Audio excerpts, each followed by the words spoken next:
I want to take a minute here tonight to do a video. I've been getting a lot of feedback on some comments I made in another video, a couple of other videos actually. And I want to take some time to address them here. One of the things I stated was about making schools more secure, and I got a lot of feedback about that, a lot of it not positive, and I was really surprised by that. So I want to address that and a couple other topics here. Basically topics that fall under, protecting our children before bad things happen and not after the fact. Instead of reacting to things like what has happened recently, let's start trying to prevent them. And one of the things I said is I wanted to see more security in the schools. And I got a lot of people sending me negative comments like, oh, you're turning the schools into prison. That's going to harm our children. It's going to harm their psyche. And I'm like, prisons keep bad people in. Security keeps bad people out. Security doesn't make you feel like a prisoner. Security makes you feel secure. And you're not going to hurt your children by making them feel secure, especially if you're not the kind of person who can actually explain things to your children. I went to my son's schools the other day. I went to both of them, actually. I went to an IEP meeting for my oldest son, and then I went to a gingerbread house building thing for my younger son in his school. And I went to both of those schools that day, walked into both of them with no problem, walked in the front doors, walked down the hallway. And these are buildings full of children. These are no carry zones. There's no security guards. The teachers aren't armed. This is just a soft target waiting to be hit. And there's nothing, not even a locked door.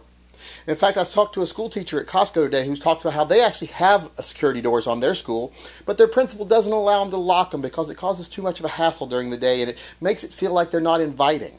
And how she locks her own private school door in the mornings when she's there because she knows the front door is unlocked before hours. And that whole thing just kind of makes me feel sick to my stomach that we wouldn't take the time to protect our children. I mean, how hard would it be to put security entrances on front doors of school? Have a 2-layer security door where a person has to walk in, be screened by someone on the other side of a glass who can visually see them before they buzz them in. Then you wouldn't see people in flak jackets and big poncho jackets coming in with guns under their jackets. It wouldn't be happening. And there are people who are like, oh, they had a lock on that one door and that guy forced his way in. If they had a lock on a door that little weakling could force his way through, then that's not real security. That's false security. So, how hard would that be to secure our schools? Then I had one person go, well, what are they supposed to do? Lock the gym door, lock the back door? Why does a school need a door from the outside that opens other than the front entrance? The school I went to when I was younger, we did not have doors that opened to the outside except for the front entrance. If you wanted to go in the back door, you had to have someone open it from the inside. When we were going from classes, they actually had people that would go and open the doors and prop them up so people could come back into the main building because you had to have a key to unlock the door from outside. It's not hard to design a school like that. Any first-year architect could sit down and design a school that was safe. So why don't we start designing schools that are safe? And it wouldn't be hard to retrofit the ones we have to be safer. So there's no excuse for not doing it. You can make all the excuses you want, but there is no excuse. A lot of people say, oh, we don't have the manpower to put police officers on there. Well, I'm not saying put police officers on. I'm saying hire security guards. Security guards are not expensive. It doesn't cost a lot of money to hire one. Like I said, fire one superintendent and hire 20 security guards. That's just the way it is. And I want to hear, and you want to talk about the not having police manpower for the places that they want to put police officers in the building? I drove across the bridge tonight coming back into town. 4 motorcycle cops, 4 squad cars. Police officers sitting on the bridge waiting to hand out speeding tickets. You can't tell me their time would be better served if we put taxpayer money to paying for the police officers instead of making them fund their own paychecks with traffic tickets? That's just stupid. So, why wouldn't we protect our children? Try walking into a building that has stockbrokers on the second floor without going through 2 layers of security before you ever even get to an elevator. Yet we leave our children unprotected. It just doesn't make sense to me. It makes me angry. So, that's just one of the things I think we really need to do. Stop leaving these soft targets. I'm not saying arm every teacher like they do in Israel or anything like that. I'm saying just make it so that there's someone there that prevents bad guys from coming in. And if there's teachers there that are qualified to carry, I know lots of people who are ex-police officers that are now school teachers. Maybe they could carry. Maybe they could have security on the grounds. There's lots of options. It doesn't have to be an all or nothing kind of a thing. There's lots of ways to do it that wouldn't be that costly. And I think it'd be worth it even if it was costly. So, when you add that to, like I said, to the other thing, recognizing mental illness and stopping these things from happening in the first place, I think that's a big part of it too, along with securing the schools. Because, how many kids die every year at the hands of their own parents? You know, it's a staggering number. How many kids die in car wrecks every year because their parents are an alcoholic and aren't fit to take care of them?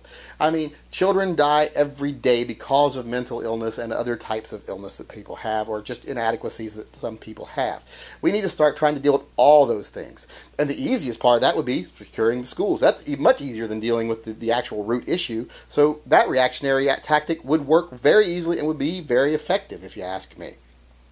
So, and another thing, the last thing I would say, secure your guns. If you own guns and you have any children in your house, especially if you have someone that's mentally deficient or has Asperger's, anything like that, that's a high risk factor, and you don't secure your guns, or then you're just as culpable in those murders as the person who did it, in my opinion, because you knew there was a risk and you chose not to lock your guns up.